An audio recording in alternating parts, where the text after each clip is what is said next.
What if I told you that in the next 15 minutes you could learn and actually remember German words and grammar faster than you ever thought possible? The secret is mnemonics, also called mnemotechniques, powerful memory tools that help you learn faster and remember longer. They are not new. The ancient Greeks used them to give hours long speeches without notes. Memory athletes use them to memorize hundreds of random words in minutes. And today, you're going to see how they can make German feel less like memorizing and more like unlocking. Here's our roadmap for today, so you know exactly where we're headed.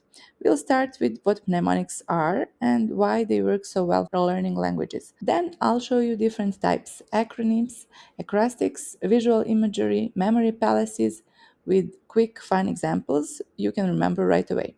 You'll see how I use these inside MetaFluent to make German vocabulary and grammar stick without endless repetition.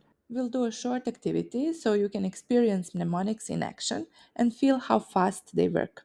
Finally, we'll wrap up with how you can start using these techniques immediately in your own learning. Our brain has an astonishing capacity, but most people don't know how to use it efficiently. With the right strategies, even German vocabulary can become unforgettable. Here's a mini quiz for you. So, quick, what's the German word for umbrella? You don't know? You will in 15 seconds. Let me show you how turning words into a mini story makes them unforgettable. Meet Regen. He is a little sheep, and Regen in German means rain. Poor Regen always gets wet, so he carries a Schirm, that's an umbrella in German, but his is made of wool. Picture that. Now, every time it rains, Regen's Schirm keeps him dry. Regenschirm. Here's the trick: we've turned Regen into a cute character and Schirm into his magical umbrella.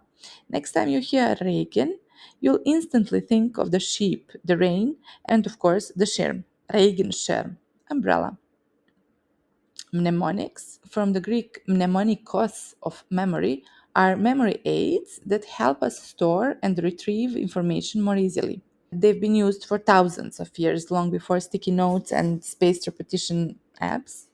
Simonides of Zeus from the 5th century BC is often credited as the father of mnemonics. Legend says he discovered the method of loci, aka memory palace, after surviving a banquet hall collapse and remembering where each guest had been seated. In ancient Greece and Rome, orators used memory palaces to recall long speeches, imagining information placed in specific rooms or locations. In Middle Ages and Renaissance, monks and scholars used vivid images and symbols to memorize religious texts and philosophies.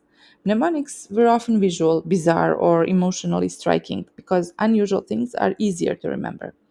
And from 17th to 19th century, mnemonics became more systematized. Teachers and authors developed rhymes, acronyms, and diagrams for everything from grammar to geography. From the 20th century to today, psychology confirmed the effectiveness of mnemonics, especially in working memory and learning languages. Modern learners use apps that combine mnemonics with spaced repetition, flashcards, and audio. Your brain isn't built to remember raw facts. It's built to remember images, emotions, stories, and unusual connections. Mnemonics work because they link new information to something you already know. They turn the abstract into something concrete and the boring into something funny or vivid. That's why a silly mental picture, like a robot handing you bread, is more memorable than just trying to memorize the word brought by repeating it over and over again. Mnemonics come in many flavors, and you can mix and match them. Different tools for different learners. Some love visuals, others love patterns. So let's dive in. Acronyms. An acronym is a word formed from the first letters of a series of items you want to remember. Why it works? It shortens a long list into a single memorable handle. It activates recognition instead of pure recall. It's easy to say, repeat, and visualize. Make acronyms funny or weird. Your brain remembers unusual. For example, here are the 5 German modal verbs: können, sollen, dürfen, müssen, wollen. We take their first letters, K, S, D, M, W, and make something silly. For example, kissing donkeys make wishes. Now, when you need to recall these verbs, you just think of donkeys kissing and making wishes, and the list comes back instantly and naturally. Another type of mnemonic is an acrostic or a silly sentence. Instead of memorizing a plain list, you take the first letters and build a short, funny phrase. For example, here are again our five German modal verbs: können, müssen, wollen, sollen, dürfen. Their first letters become Katzen machen wilde Sprünge draußen, or in English, cats make wild jumps outside. Now, instead of struggling to recall each verb, you just remember the cats, the jumps, and the scene, and the verbs come flooding back. Visual imagery works by pairing the sound or meaning of the word with a ridiculous mental image. Take the German word Hund, which means dog and sounds like English word hound. Now make it impossible to forget. Picture a giant dog wearing a cowboy hat, maybe riding a horse, and saying howdy. The more exaggerated and unusual the image, the more it sticks in your memory. The method of loci is one of the oldest and most powerful memory techniques. You imagine walking through a familiar place, like your home, and placing each word you want to remember on an object along the way. For example, picture opening your front door and finding a giant bread sitting on the welcome mat. Walk into the kitchen and there is a hund, a dog, stirring soup on the stove. Step into the living room and you'll see a lamp shaped like a llama. Later, when you mentally walk through your home, each spot triggers the word instantly. Chunking. It means grouping information into small, related sets so your brain learns one pattern instead of many random items. For example, with noun genders in German, you could learn all the kitchen words together. They form a clear category in your mind. Another great example: many German words for writing tools are der masculine. Think of one picture, a big pencil case with a crown on it, and inside it you'll got der Stift, der Kuli, der Bleistift, der Füller, der Marker, der Filzstift. Now, instead of memorizing each one separately, you've got one mental chunk that carries them all. Who uses mnemonics now? Mnemonics are for everyone. Memory athletes use them to memorize hundreds of numbers, cards, or random words in minutes. Teachers use them to help students grasp and retain complex material. Students use them to pass exams without cramming for days. Polyglots, language lovers, use them to learn new vocabulary faster and keep it long term. And everyday people use them for names, passwords, shopping lists, anything they don't want to forget. The truth is, if you've ever used a silly rhyme or a mental trick to remember something, you've already used the mnemonic. There are multiple benefits of using it. It speeds up grammar rule recall, it helps in speaking fluency, words come to you faster, it improves confidence, reduces I can't remember anxiety, cross domain useful for presentations, learning music, remembering faces, etc. Here's what learning without mnemonics often looks like. A student stares at long lists of der, die, das nouns, trying to memorize them by brute force. And here's the MetaFluent way. We turn each word into a vivid, silly scene that instantly locks in the gender and meaning. For example, die Gabel, meaning fork, becomes a glamorous lady fork at a gala. The feminine article, die, links to elegance, dresses, and that red carpet feel.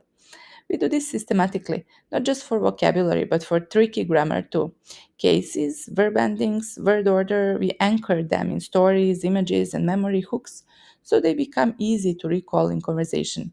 The result? Students don't just memorize for a test, they keep the words and rules ready to use whenever they speak. All right, let's try one together, and I promise it will take less than 30 seconds. The German word for glasses is die Brille. It sounds like brilliant. So here's the image. Picture a glamorous movie star at a gala, slipping on brilliant diamond studded glasses. She's in a glittering dress, and that's your clue for the feminine article D. Now close your eyes for a moment and picture that scene. Are you ready? What's the German word for glasses? Die Brille. Let's try another one. The German word for bag is die Tasche. It sounds like the name Tasha.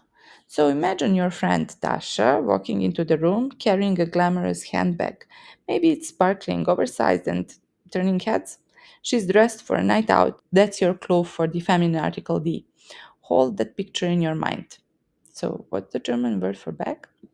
Die Tasche. And one more, this time for a neutral word. The German word for knife is das Messer. It sounds like word mess. Picture a shiny silver knife sliding across a table, cleaning up a huge mess of crumbs and spills. The knife itself is gleaming. Silver is our clue for the neutral article das. Got that image? What's the German word for knife? Das Messer. If today has sparked your curiosity and you want to dive deeper into mnemonics, here are a few great places to start.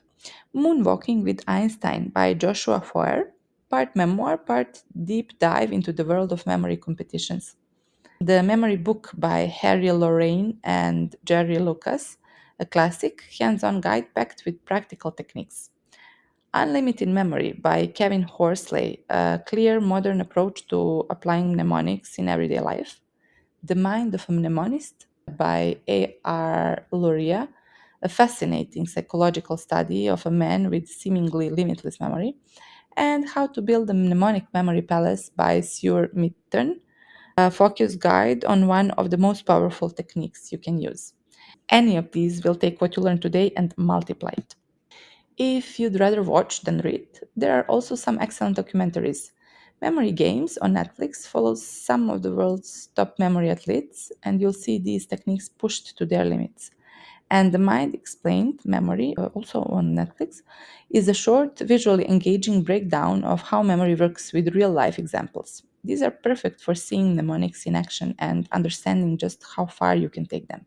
And if you prefer to listen and learn on the go, there are some great podcasts out there.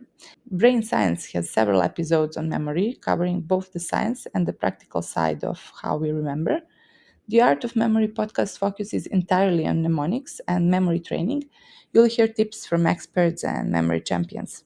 Whether you read, watch, or listen, these resources will help you go much deeper into the world of mnemonics. So here's what you can do now. Remember new German words instantly by turning them into vivid mental images. Recall tricky grammar rules without hesitation. They are no longer just abstract patterns. Transform boring lists into funny, unforgettable stories that actually make you want to review them. And use these memory tricks anywhere, from the classroom to real life conversations. And most importantly, make learning German faster, easier, and more fun than it's ever been. So don't just learn German, make it unforgettable. With mnemonics, every word, every rule, every phrase becomes part of you. Let's make your memory your superpower. If you want German to feel like it's flowing from memory instead of hiding somewhere in it, join me at MetaFluent. See you there.